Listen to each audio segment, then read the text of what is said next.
Do you have relatives that who lives in refugee camps in Arabic countries؟ يعني عندك أقارب بيعيشوا في مخيمات لاجئين في دول عربية؟ نعم. نعم. وين؟ الأردن. in Jordan.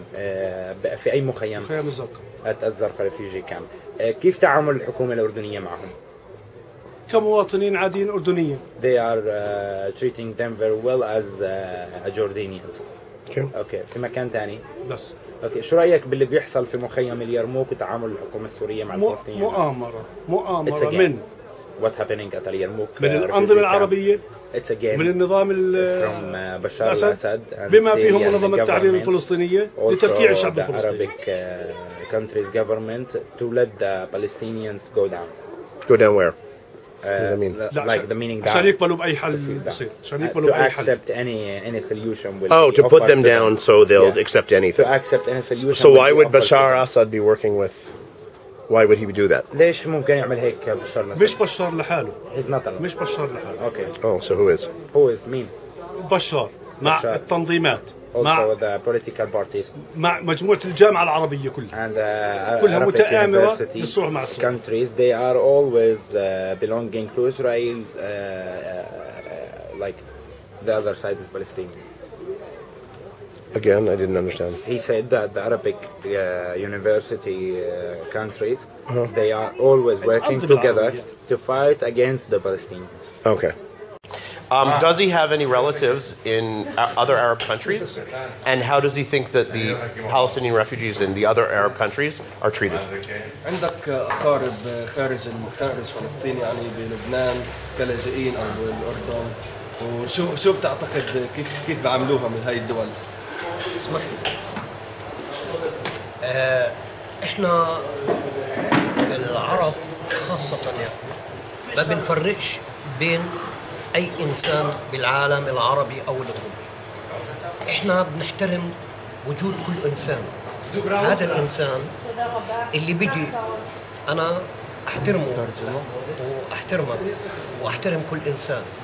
قضية ليس قضية هناك لاجئين هناك غير لاجئين. قضية نحن بشر.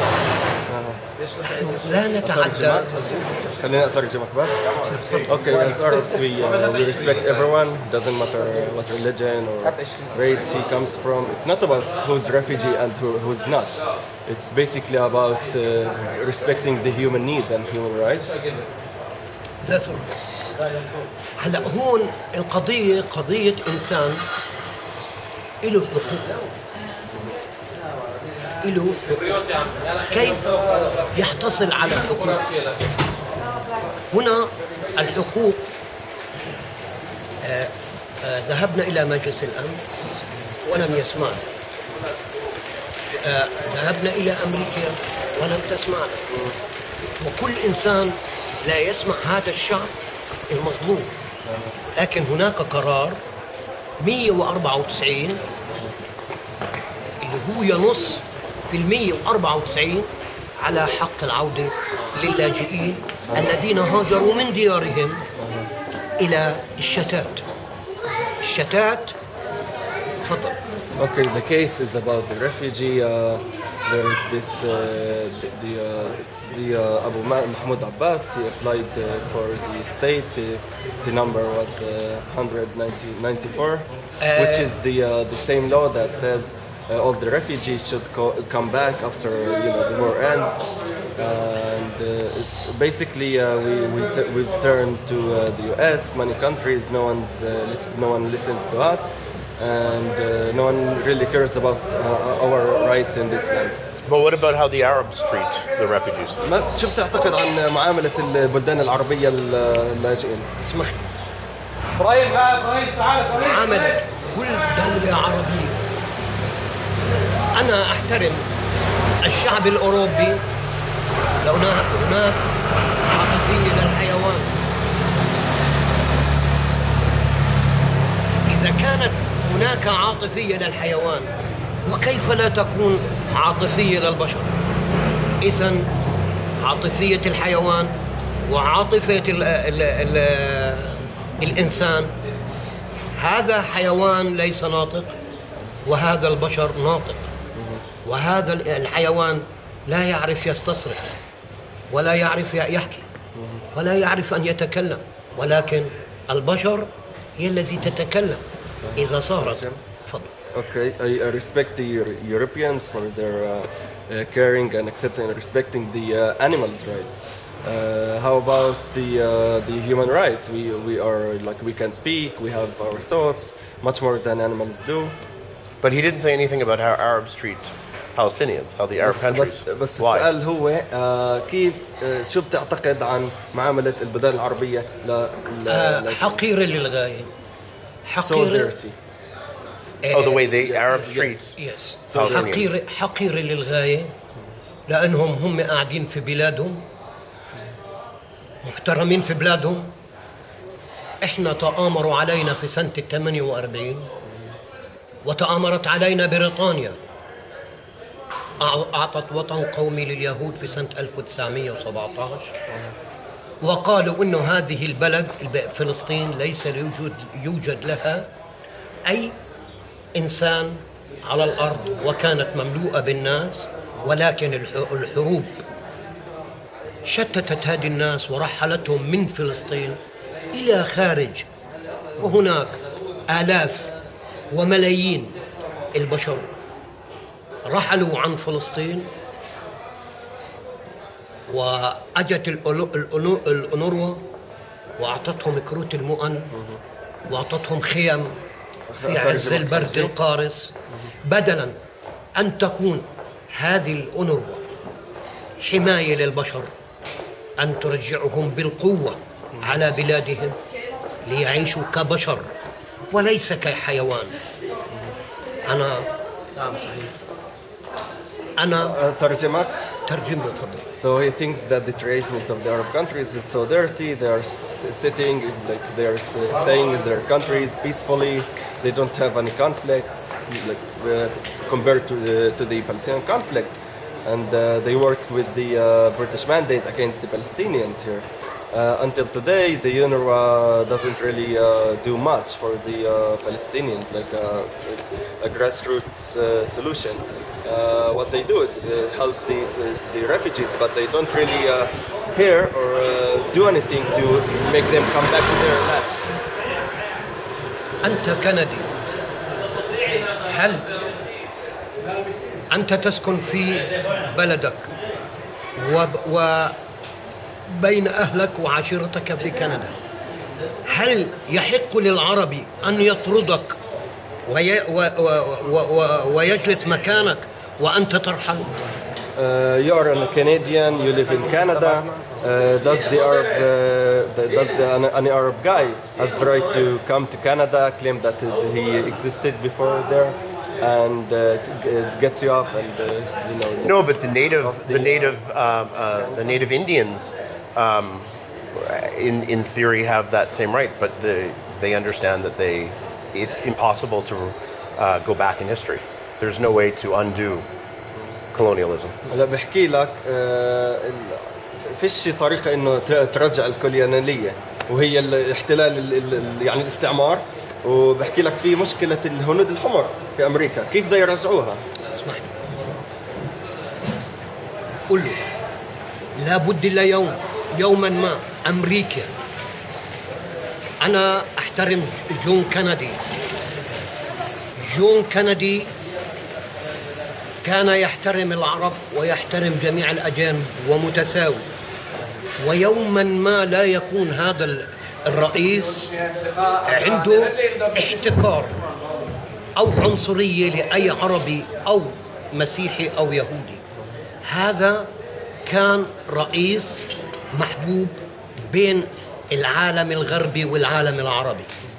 عندما جاء الحقير جورج بوش وأعلن الحرب على العراق وقتل الأطفال قبل الحرب، فهناك هذا يعتقد حقير، لأنه لا أخلاق عندما يقتل الإنسانية وليس العراقية. نحن نقول إنسانية وليس العراقية. أما اسمح لي، خلينا أوفيها. بلاش أنسى. تفضل قل. Okay, I respect the American president, John Kennedy. He didn't discriminate between Arab and non-Arab. He respected everyone, doesn't matter which religion he had, a Muslim, Jewish, or Christian.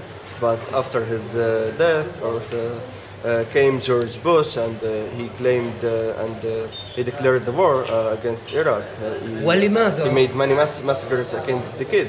He was so dirty with the Arabs and with the Iraqis. We don't say that. We don't really. I'm not upset about this because they're Iraqis and they are Arab the same as I am, but because just they are humans.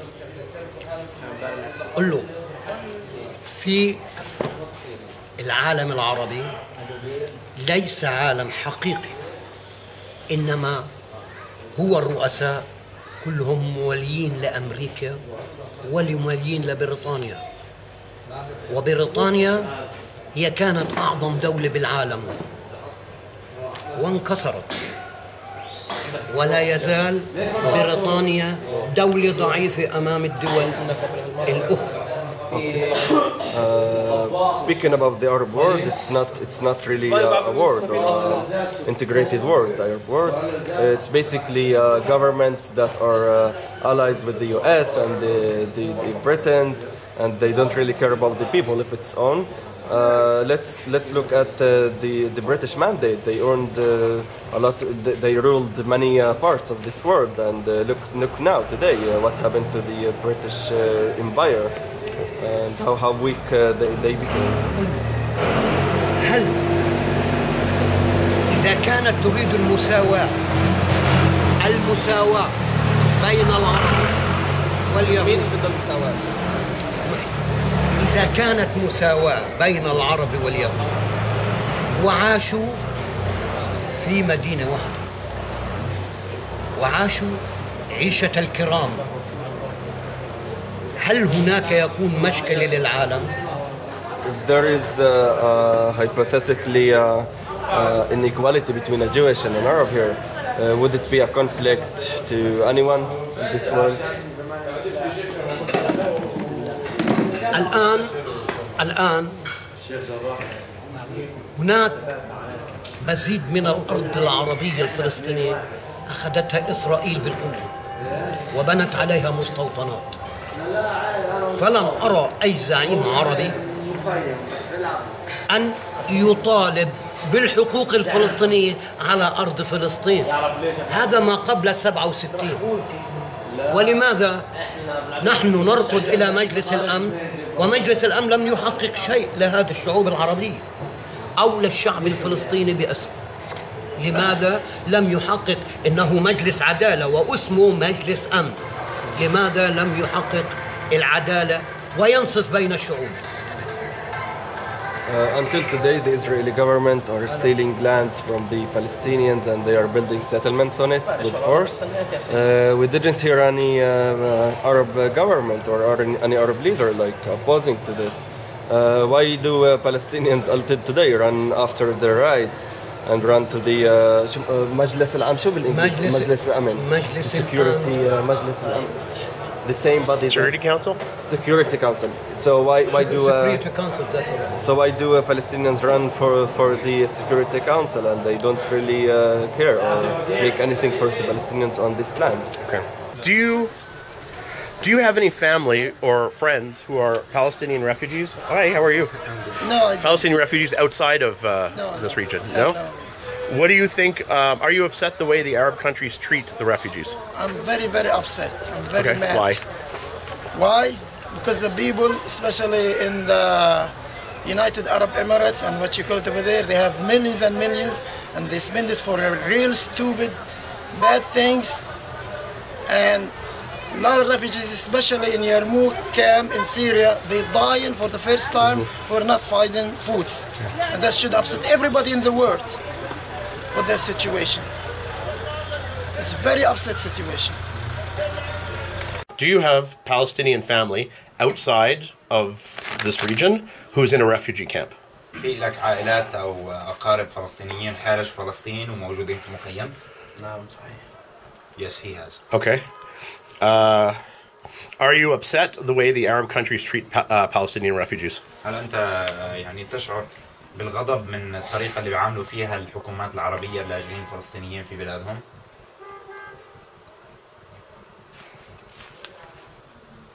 نعم صحيح. Yes, he is upset. Okay, why? Like, give an example. مش أعطيني مثال يعني. مخيم اليرموك طبعا. اليرموك ريفيوجي كامب.